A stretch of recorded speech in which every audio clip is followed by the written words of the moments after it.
Hello and welcome. I'm Barbara Bush, Programs Committee Chair of the Sarasota County Bar Association's Council for Diversity and Inclusion. The Council is pleased to present today's panel discussing on navigating the multi-generational law office. Did you know there are now 5 discrete generations working together? Gen Z, born between 1997 and 2012, Gen Y, also called millennials, born between 1981 and 1996, Gen X, born between 1965 and 1980, baby boomers, born between 1946 and 1964, the silent generation, born between 1928 and 1945. These labels started out as marketing constructs to explain consumer behaviors. Yet they can also help to explain some of the underlying dynamics in many offices. Today's expert panel will share their thoughts on some selected issues that can arise when we work with those who are older or younger than ourselves. Like other types of diversity, generational diversity can lead to better performing teams if we understand how to harness its power. But first, a quick housekeeping note. You will have a chance later in the presentation to ask questions of our panelists. Please type your questions into the chat box as you think of them. Time permitting, we will collect and address your questions in the second part of the program. Now let's start our program. Our moderator today is Christopher Hallett. Chris is an associate attorney at Millar Perez. He represents people who have been injured due to someone else's negligence or misconduct. He currently serves as editor of the SCBA's award-winning magazine, The Docket. He coaches Brooker High School's mock trial team. He's an active member of the SCBA's Council for Diversity and Inclusion, and he's a member of the John M. Shev American Inn of Court. Most importantly, Chris loves to play pickleball, and he constantly brags to anyone who will listen about his undefeated record against opponents over the age of 35. Barbara, thank you. And let me just say, shout out to Gladys on Fruitville Road. She is of Medicare age, but she gives me a run for my money every time we play. So shout out to Gladys. Good afternoon, everybody. I appreciate everybody coming today for our multi-law generational CLE talk. We only have about an hour today, so we're just going to jump right into it. We have got an amazing panel of people here for you. So let me go ahead and start off with our first panelist. If you thought you were the smartest person in the room, you are not, because you haven't been in the room with Professor Renelia Smith-DuBose. Professor DuBose is a member of our faculty at Cooley Law School. She teaches personal and professional responsibility, employment law, compliance, contracts 1 and 2, education law and regulations. Professor DuBose holds a Bachelor of Science degree in secondary social studies education from the University of Florida. She has a Master of Public Administration degree from the University of South Florida, an education specialist degree from Nova Southeastern University, and she got her Juris Doctorate from FAMU, Florida Agricultural Mechanical University. And folks, she graduated cum laude. All right, moving to our second panelist. You will get a warm feeling from the moment you hear her speak. Ms. Robin Bernstein. Ms. Bernstein is a licensed mental health counselor and licensed marriage and family therapist who's been in practice for over 30 years. Her professional focus is helping people within systems, so family, relationships, workplace, and community. In general, she just enjoys making sure people have successful relationships. Ms. Bernstein holds a Bachelor of Arts degree from the State University of New York at Cortland and a Master of Counseling Education degree from the University of South Florida. And then, folks, last but not least, if we're going to have a conversation about bridging the gap, we got to have Mr. Jay Bowden. Mr. Bowden has almost 4 decades of experience in sales and leadership roles with broadcast and digital advertising companies. He is the founder of Jay Bird Unlimited, LLC. His firm offers executive coaching services for business leaders and their teams. But before launching Jay Bird, Mr. Bowden was a senior executive at Google, where he led numerous teams and initiatives. While he was there, he volunteered with a number of diversity mentorship programs, including the SAGE and Thrive programs for African American and Latinx Googlers, as well as the Pitch Coaching Practice program. Mr. Bowden holds an ACTP coaching certification from the Hudson Institute of Coaching in Santa Barbara, California, and a Bachelor of Arts degree from the University of South Florida. And he's an active member of our International Coaching Federation. So thank you to all of our panelists for joining us here today. We appreciate you coming. And folks, like I said, we're on a tight schedule, so we're just going to jump right into it. And we're going to go ahead and go into our first topic, attitudes about mental health, and specifically differentiating between attitudes towards mental health and mental health care.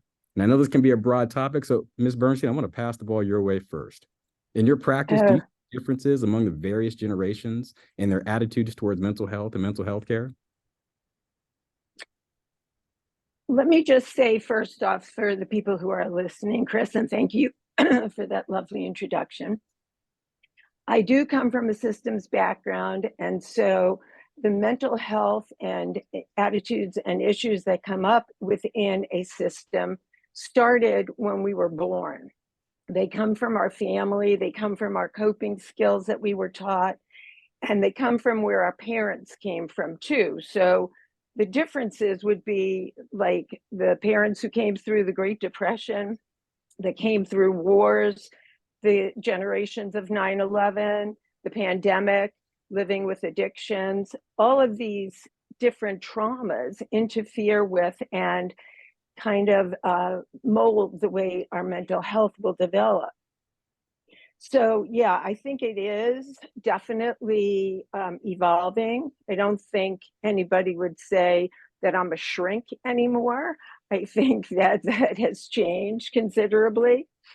Workplaces now have the EAPs and appreciate how important good mental health is. And I think the young people are totally struggling with knowing that their lives are so much different than the generations before them. So real quickly, you said that, you're not considered a shrink anymore. Would it be fair to say that the attitudes have changed over time with regard to mental health?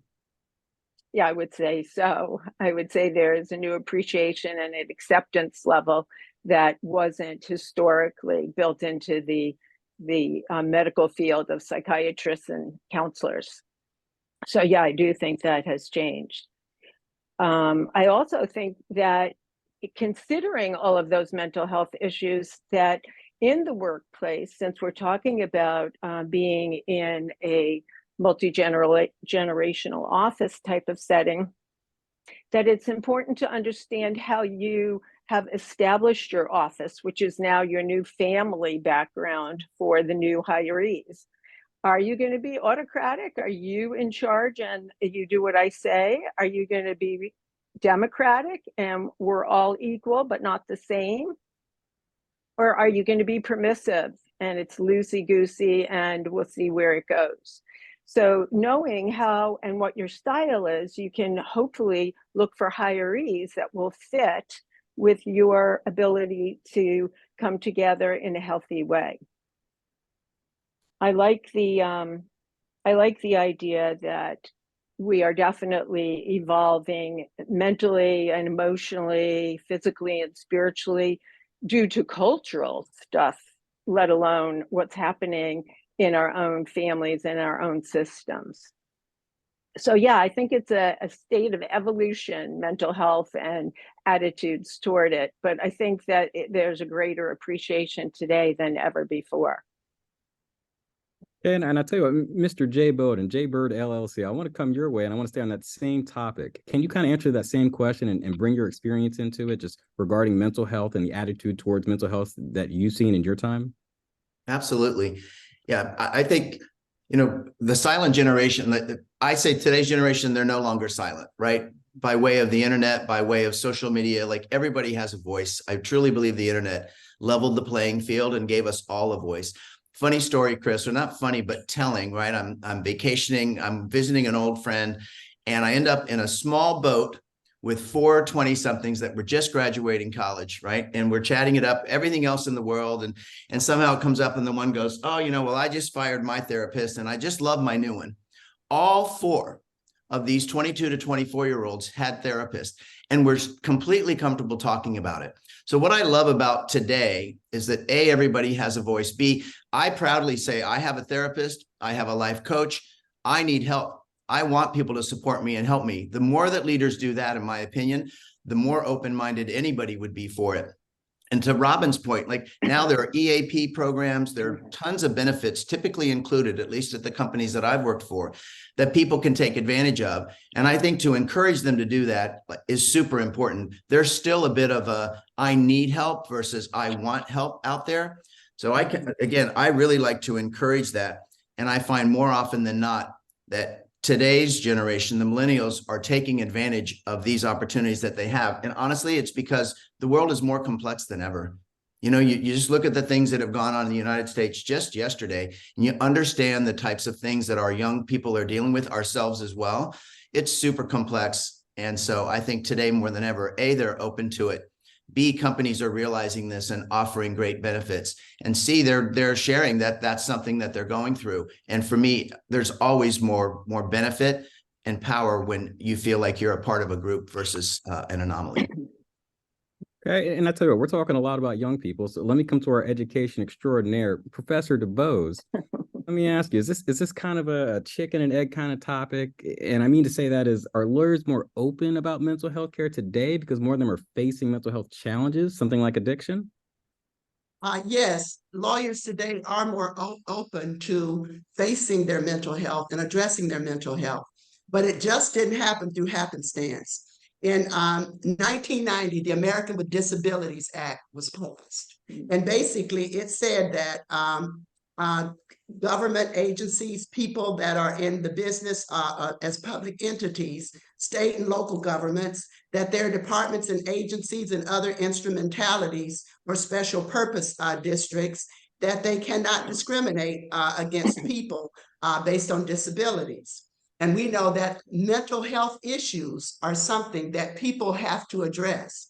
Interesting point, in 1994, a group of students in Ellen S. versus the Board of Bar Examiners, Florida Board of Bar Examiners, sued the Florida Bar because of the questions they asked about mental health.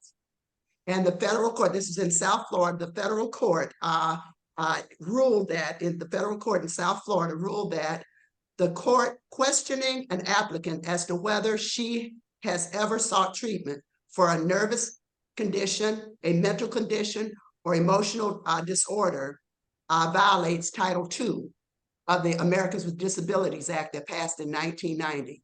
So since 1994, when this court ruled this, students now are more open to discussing their mental health, addressing their mental health without fear that they will not be admitted to the Florida Bar.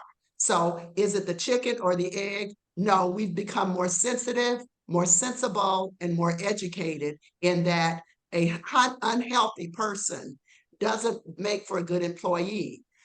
As a person that was in charge of HR in 2 large districts in Central Florida, I always made sure when we offered our benefits to our employees that we had mental health counseling as something that we paid for in the school district.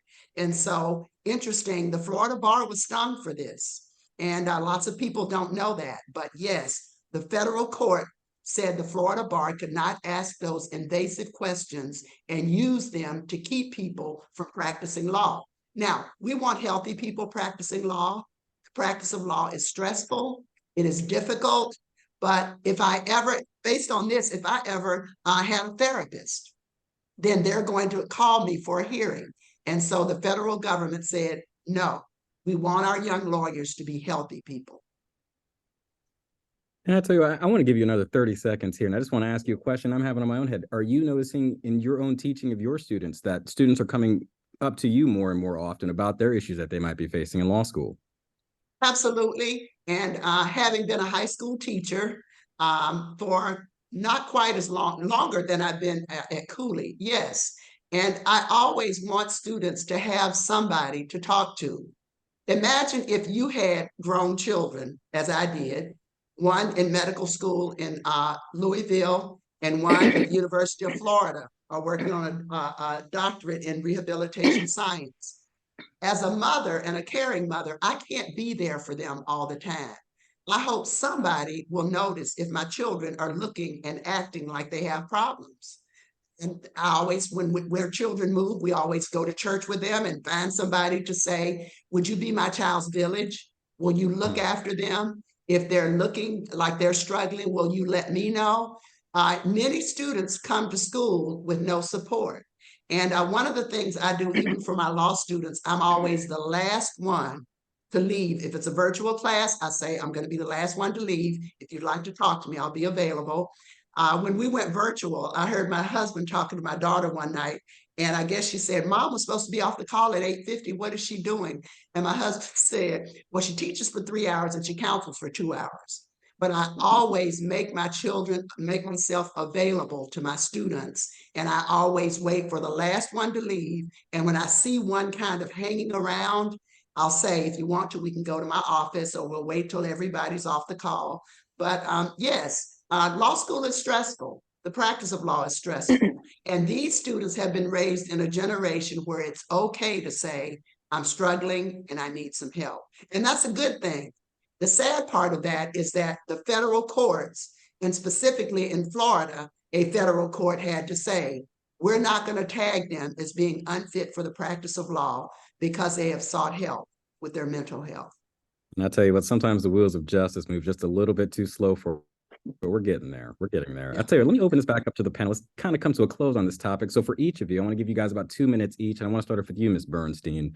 What single piece of advice could you maybe give to a managing attorney that might be working with someone who's demonstrating feelings of stress or anxiety or grief or any other sort of mental health challenge? Well, that's a big topic, isn't it? There's so many different underlying causes, perhaps, that have to be explored. And I'm not sure if a managing law office actually can accommodate what I would consider needs to be in a therapeutic office. But that being said, there's compassion that's needed. There was a time once when I worked in an agency where the supervisor came to me and said, are you okay with all these Christmas decorations? And I was like moved to tears, because he knew it wasn't my holiday and nobody had ever cared if I cared about it or not. And certainly I had no objection, but just being seen and heard and known as a person, part of the agency, was so important to me. I would also hope that somebody would connect with whoever is showing signs of mental health challenges and find out what it is they need. Are they afraid of something?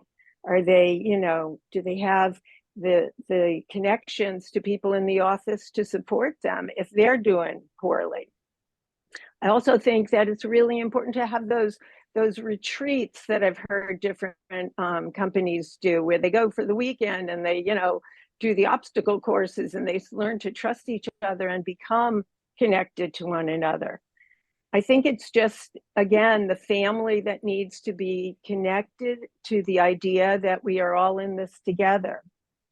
I think that the biggest advice that I would give the managing partner is make sure you're doing your own therapeutic work so you aren't part of the problem.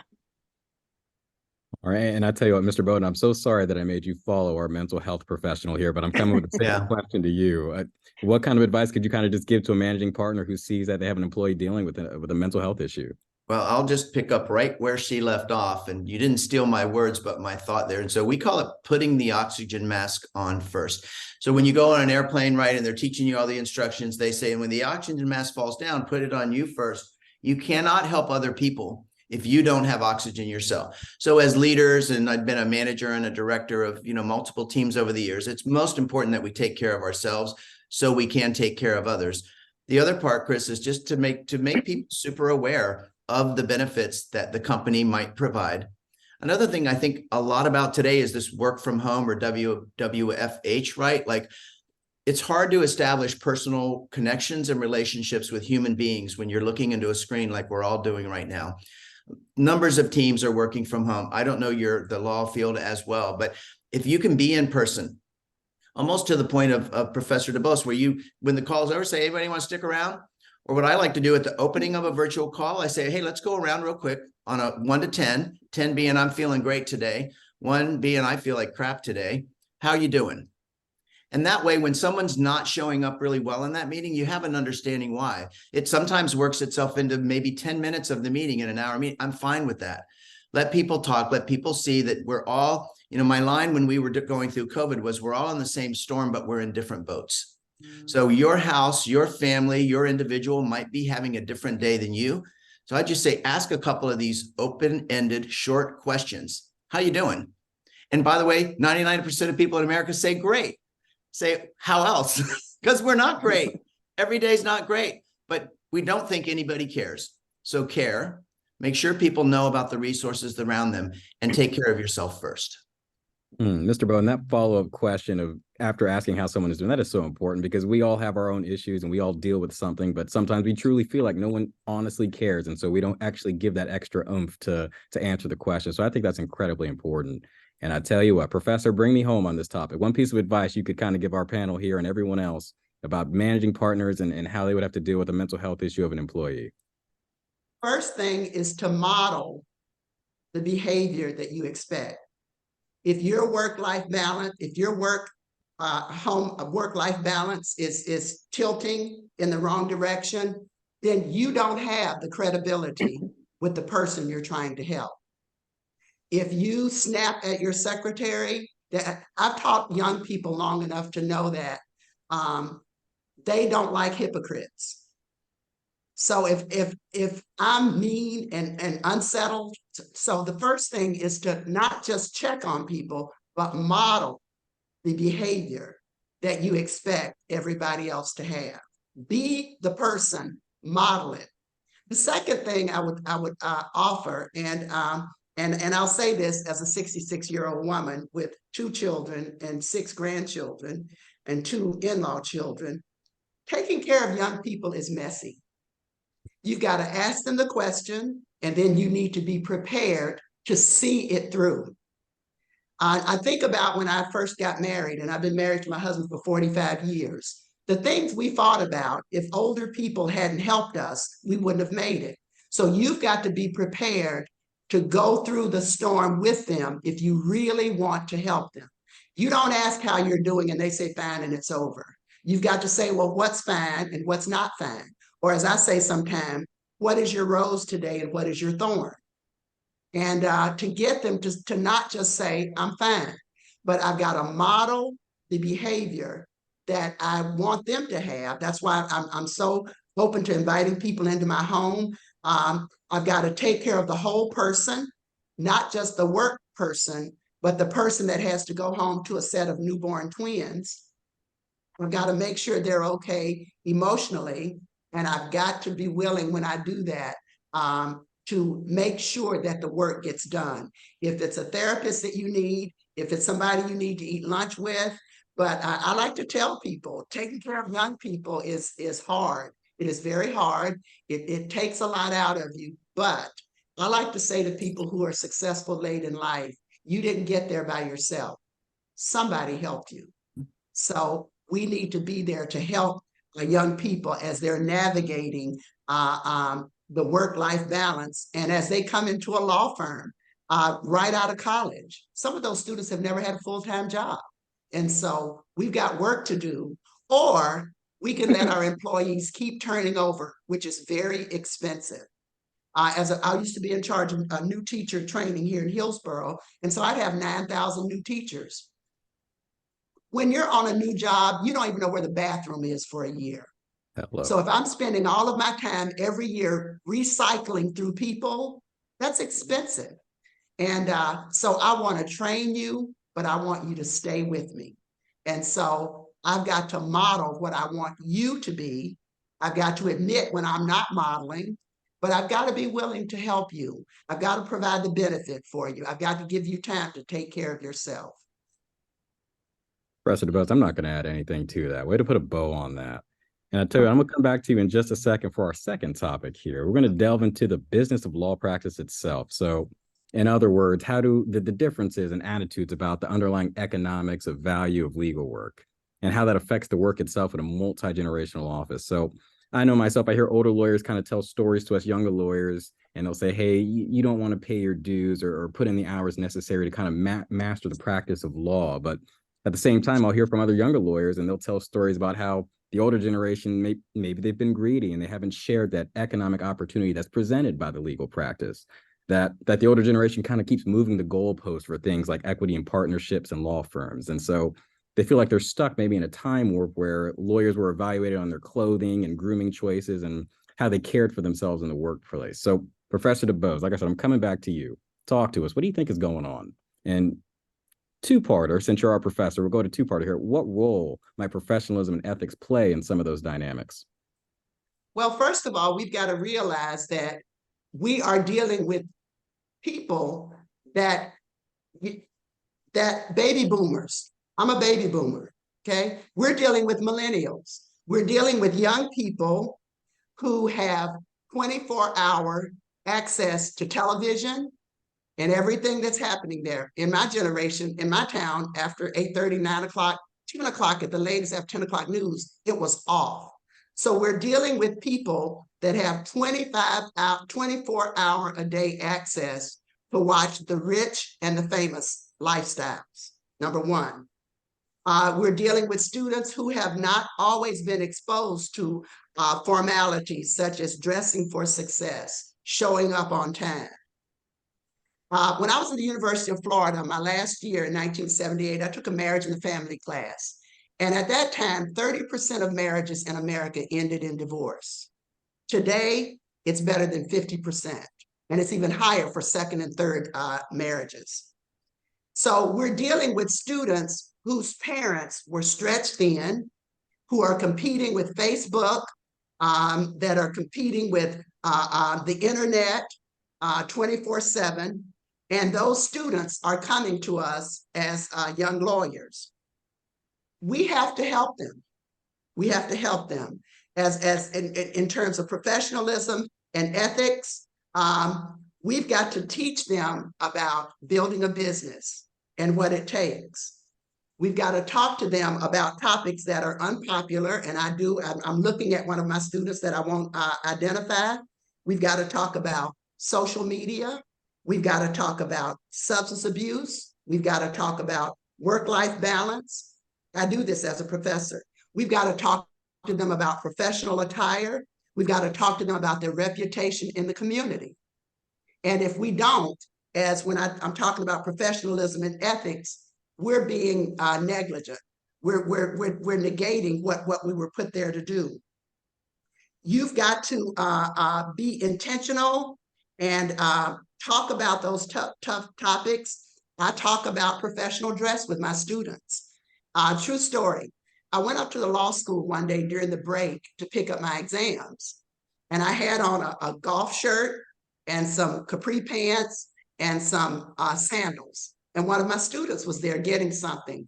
And she said, "Professor DuBose?" And I said, "Yes." She said, "I can't believe that's you." I said, "What do you mean?" She said, "You're always dressed up." I said, "I've got $100 worth of groceries in my trunk from Walmart. Do you think I wear a suit to go get my groceries for my family?" And she said, I guess I never visualized. I said, "Do you think I sleep and bathe in a suit?" But I want my students to understand that there's a different level of professionalism from the student side to the work life side. And it is very important, but we need to remember millennials and baby boomers are very different people. And again, we've got to help them, we've got to assist them, but we should not judge them because they've been raised differently. Half of the lawyers you hire will come from single parent homes or blended families. And so maybe in all of the things that happened, nobody ever talked to them about professional dress. Nobody ever, and so I tell students, if I have to be to work at 8 o'clock, I want to be there at 7:30. Sometimes students don't leave in enough time for a light to catch them. And I pull them to the side and say, when the class says 9 o'clock, that means at 9 o'clock, when that second hand hits 12, I'm going to start talking.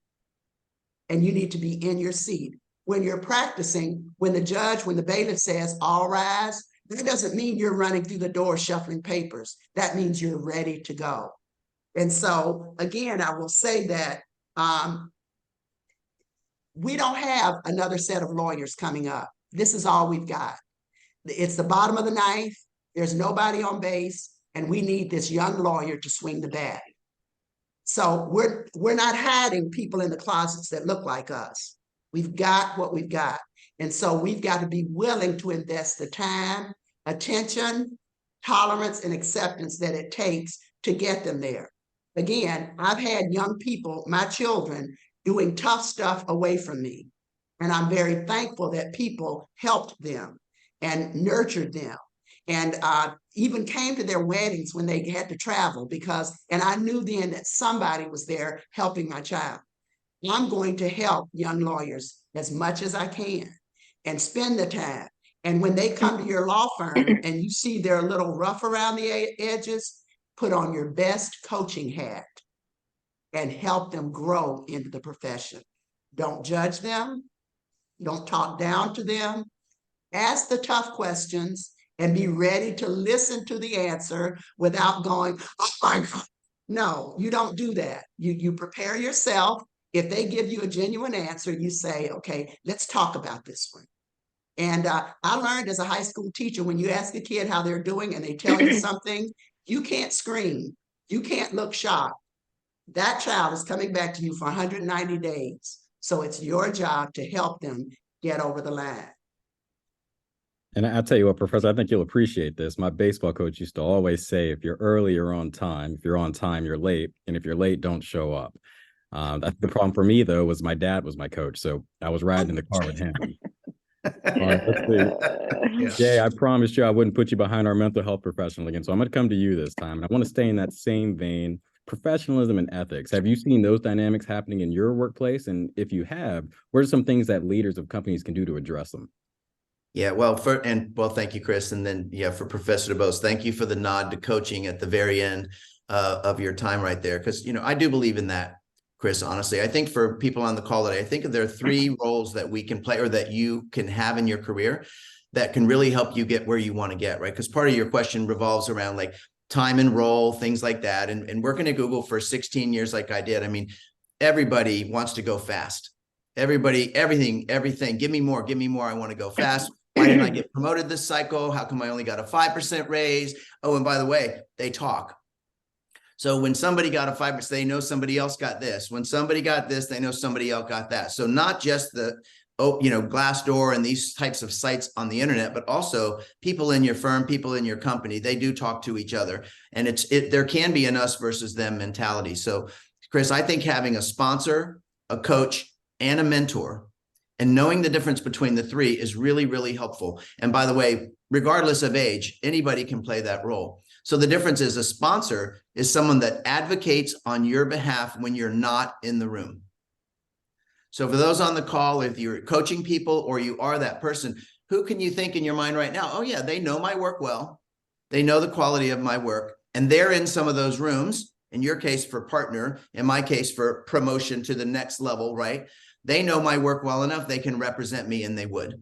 Second is to have a mentor. A mentor is somebody, when you're new to an organization, they help you navigate the organization. Who goes where? Who could you meet? I love to put an organizational map out and understand who are the key people cross-functionally that you could meet that would make you a better employee, that would help you be more rounded, because there was this zigzag thing that's happening these days in careers. The idea you're just going to go up and get your boss's job and your boss's job and your boss's job really doesn't make as much sense anymore. By the way, that will take dozens of years. And that's cool. That's what you want. And I always ask them, what are you optimizing for? Is it pay? Is it opportunity? Is it that you're an extrovert and you want to be in front of people? You're an introvert, you want to be behind the data. Know what you want and what you're optimizing for in your career. Know that these days it's a zigzag. And by the way, do that because you enjoy it. Take another role, not just because it makes you more of a utility player, but because, wow, you've always been fascinated with that side of the work. And I'd love to learn that. Today, more than ever, CEOs, presidents, et cetera, are well-rounded, multi-role, operational, strategy, and customer-facing leaders. So get that diversity of experience, right? And enjoy it while you're doing it, because these things do take time. And then finally, so you have your sponsor, they advocate on your behalf. You have your mentor, they help you navigate. Then you have a coach. This is somebody you can talk to. They're your partner. You can say the things you cannot say to your boss. You cannot say to your peers, because your peers are your competition. I never actually thought of it that way, but it's true. If only one person can get promoted in a 6-month cycle and there are 9 of you, it's competition.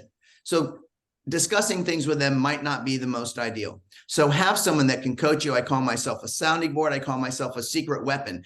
Have someone that can help you run what you think bad ideas are by them, procure them, and then bring them to the table, then bring them to the customer, whatever that be. So the other thing I just wanted to add at the end is leave your biases behind. Check yourself at the door. Unconscious bias is a thing.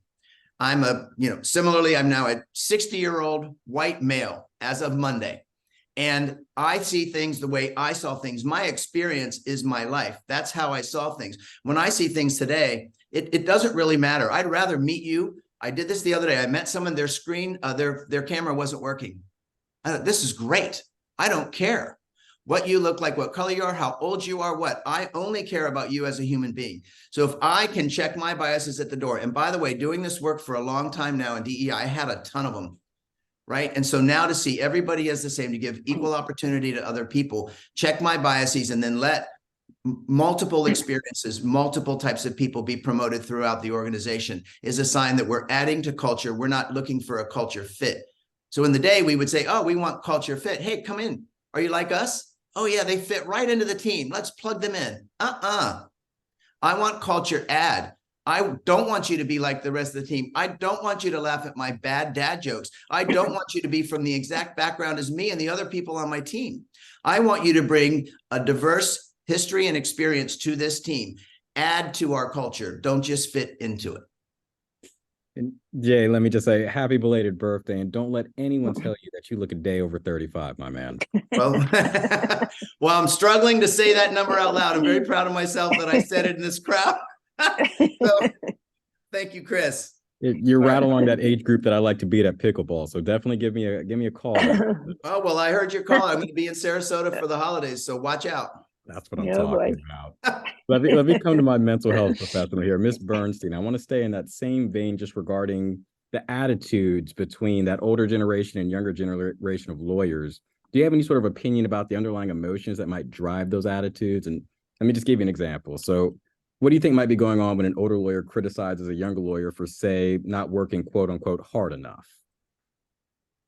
So that would be probably the worst thing an older lawyer could do, because if it were me who were being criticized, I would probably take offense, right? I'm not going to sit there and think they're right. I'm going to think that they're hard-nosed, or everything has to be their way, or whatever I'm going to think. So criticism is one of the worst strategies that an office can use. What I would prefer, and what I totally 100% follow, is that encouragement, not praise, but encouragement is the way to get somebody to work for you and with you. Encouragement talks about their hard work, their input. Praise talks about their output and what they are handing you. That is irrelevant compared to what they're willing to do. And one of the other things that I had just made a mental note about is that if you're a new person coming in to work and you're working to make money, you're in big trouble.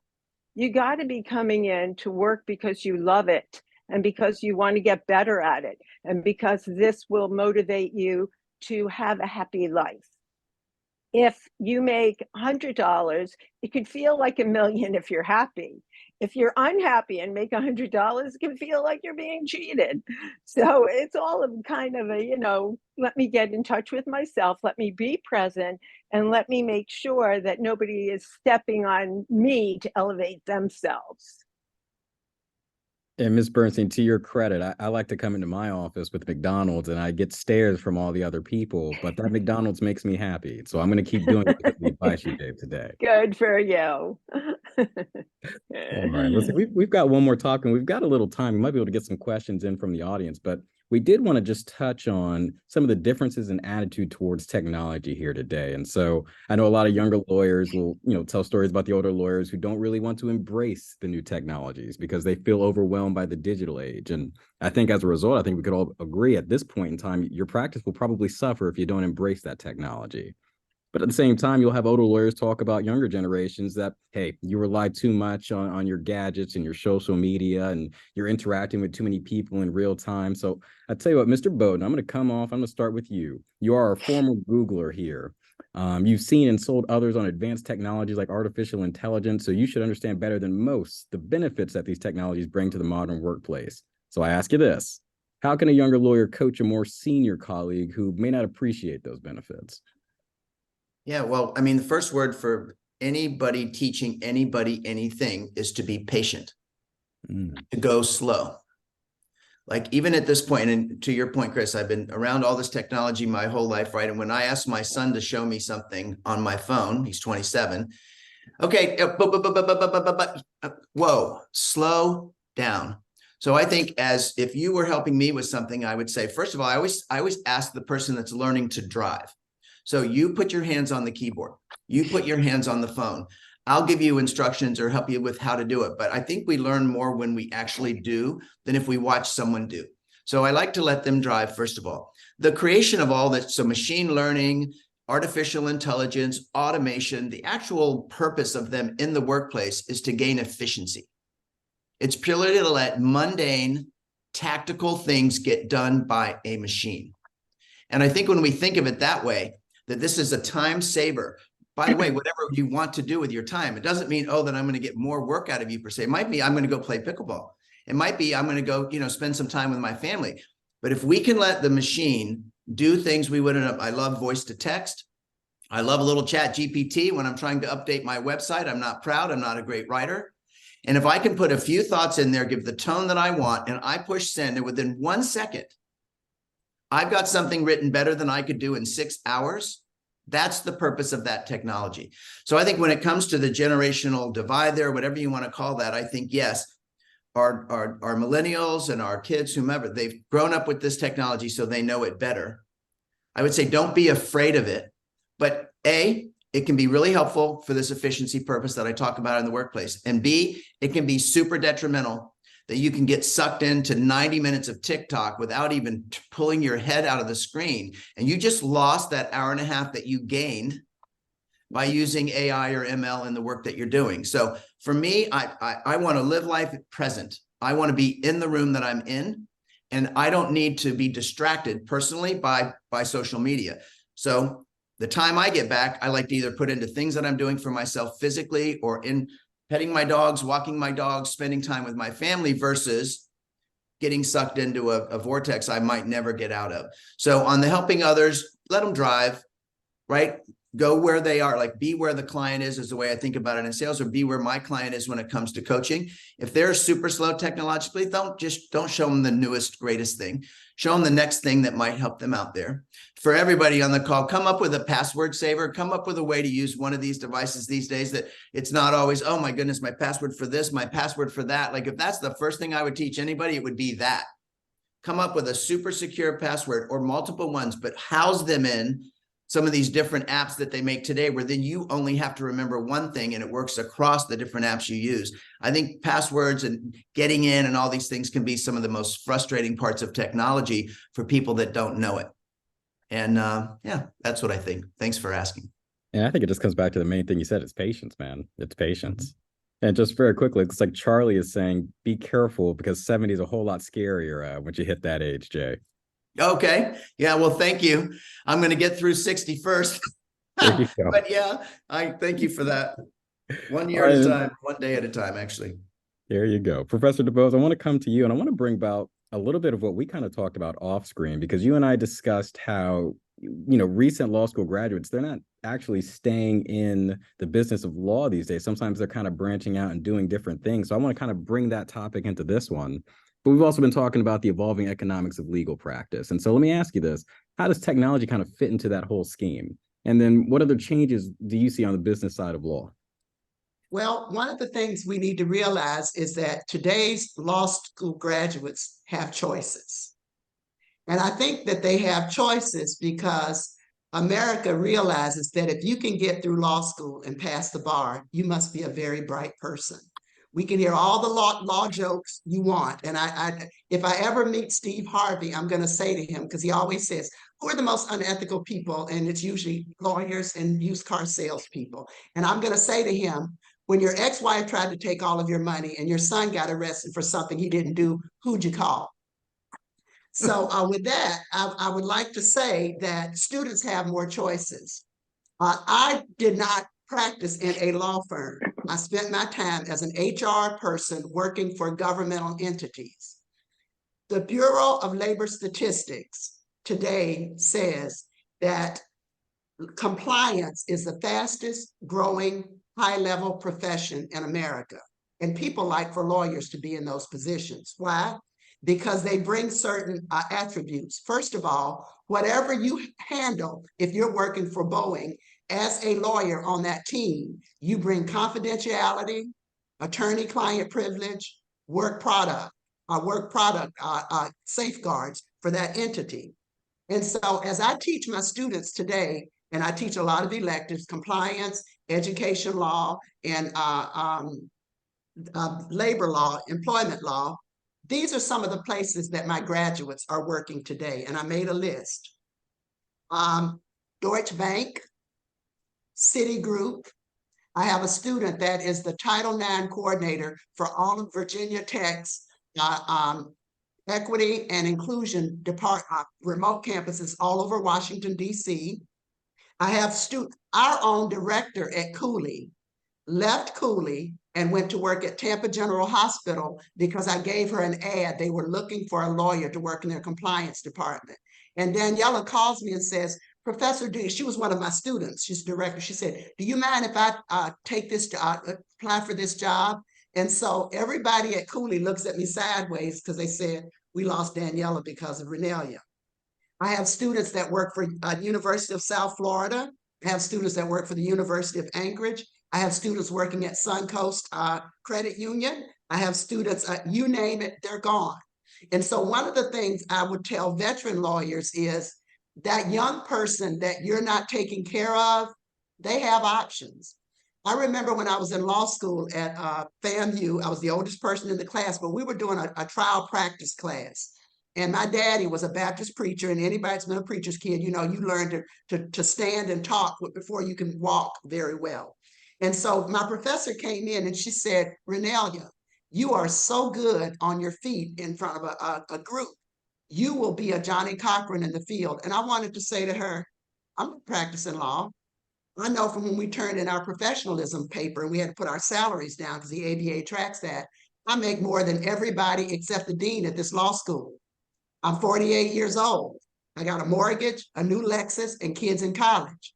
I'm not going to the public defender's office to make $40,000. You must be smoking crack if you think I'm doing that. So I knew it wasn't going to happen. I went to law school to become an assistant superintendent for senior management status in the Florida retirement system. That's the same system that the sheriff, the mayor, the governor, and all of his cabinet are in. So I knew I wasn't going to do that. So I like to say to people that are running law firms, when those students come and they are steeped in technology and this and that, you need to embrace them. You need to help them because guess what? There's a company out there that would love to have them. And I like to tell them that. When I worked for the school district, Suncoast Schools tried to get me to be their assistant vice president of HR twice. And twice I toyed with it, but I know in my soul, I'm not an entrepreneur. I like working for a cause. And my cause is to help students be successful in their future.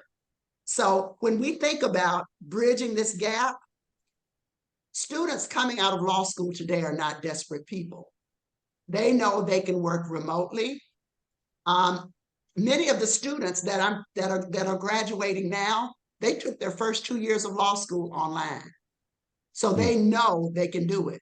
Now, I will tell you, when we had to go virtual, I was sitting in the meeting, in a faculty meeting, and I kept taking out a piece of paper, putting it back. And my boss at the end of the meeting said, Renelia, I need to talk to you. And I said, why? He said, you're going to retire, aren't you?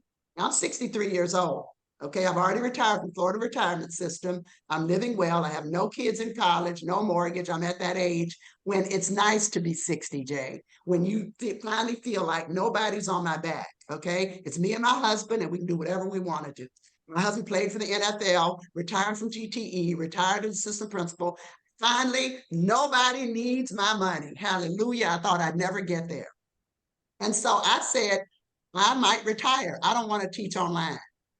So I was very upset about it because I like to put my hands on my students and look them in the face. And I thought, I can't do this. So I got home and I was crying. So we're talking the reverse of technology. And my husband said, what's the matter? And I said, but for the fact I knew I had to discuss this with you, I would have retired today. And he said, why? I said, I don't want to teach online. He said, why? I said, I don't know how to do it. And he said, why not? I said, they didn't give me a manual. They just demonstrated. That's what young people do. Click here, click there. And he said in his wisdom, I want you to go in there, get one computer, rewatch the videos, and get the other computer and write yourself a training manual. Because as a new assistant principal, you train technology. I used to be in your audience when I changed jobs. So I did. I wrote out all my little training manuals. And he said, it's not that you can't do this. You don't want to do this, do you? And I said, no. He said, I want you to give me 1 year of teaching online. And then if you want to retire, that'll be fine. But I don't want you to walk away because when it works for everybody else, I'll have to live with your regrets. So you're not quitting yet. So I did. Needless to say, I'm still here. He was right. I was wrong. Don't tell him I told you that. But we've got to realize, number one, young students coming out of law school have options. Number two, they know things that will help us. The young professors helped me bridge that gap. I want to bridge it. I said, you know, I'm done. And my friends are retired. I don't, but I'm glad I didn't because I love the art of teaching. We've got to help students find their way. And if you want them in your law firm, you've got to help them acclimate. You've got to model for them. Because guess what? If you lose that one, it may be a while before you find somebody else. And we as older lawyers have got to be willing to embrace those new technologies.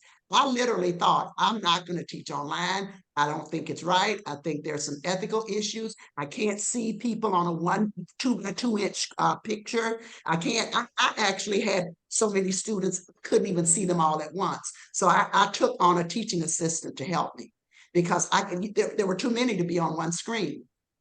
I embraced that technology, but I will tell you, but for my husband, I would have quit because I didn't have to do it.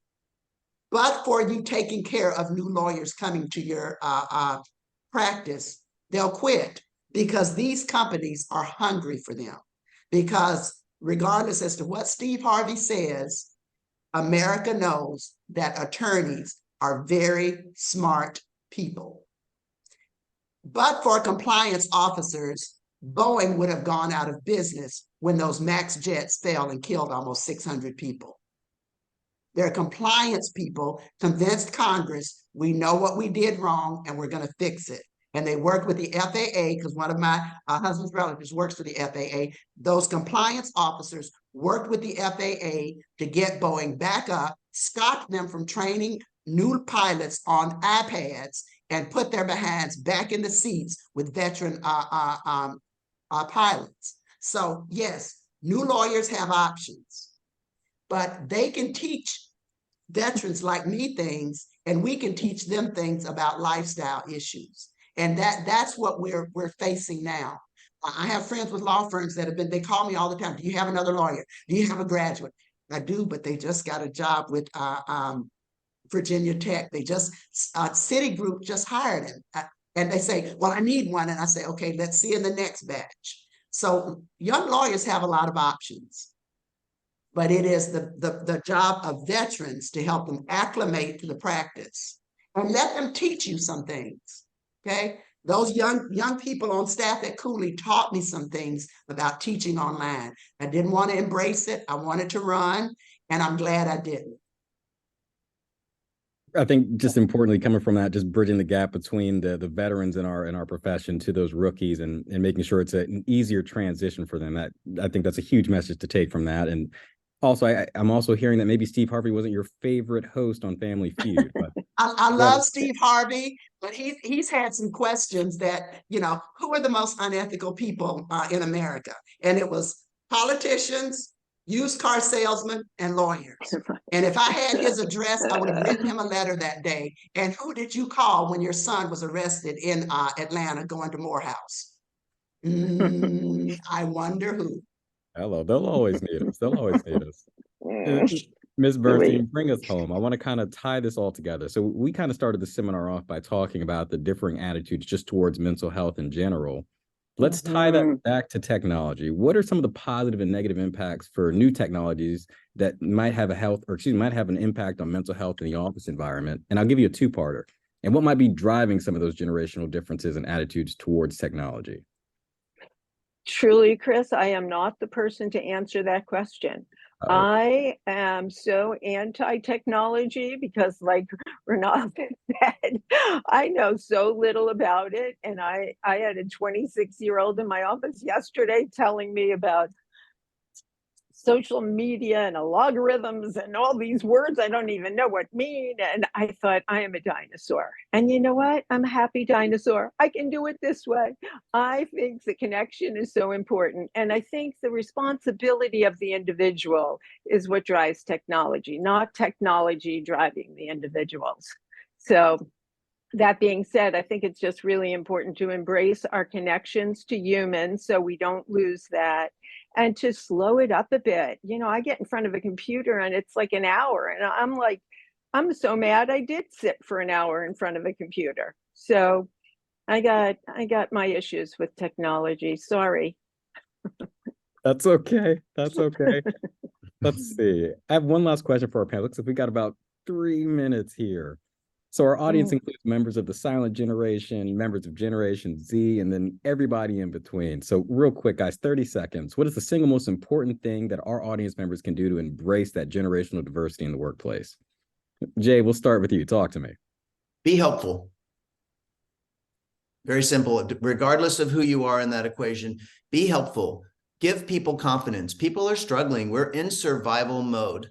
Catch people doing something right, regardless of their age, regardless of their role. You could be the most junior person saying something that builds confidence to somebody at a senior level and vice versa.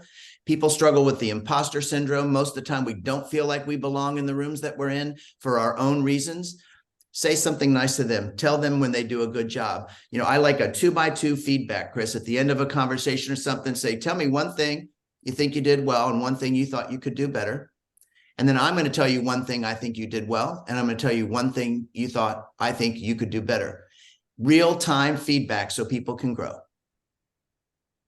Ms. Bernstein, same question.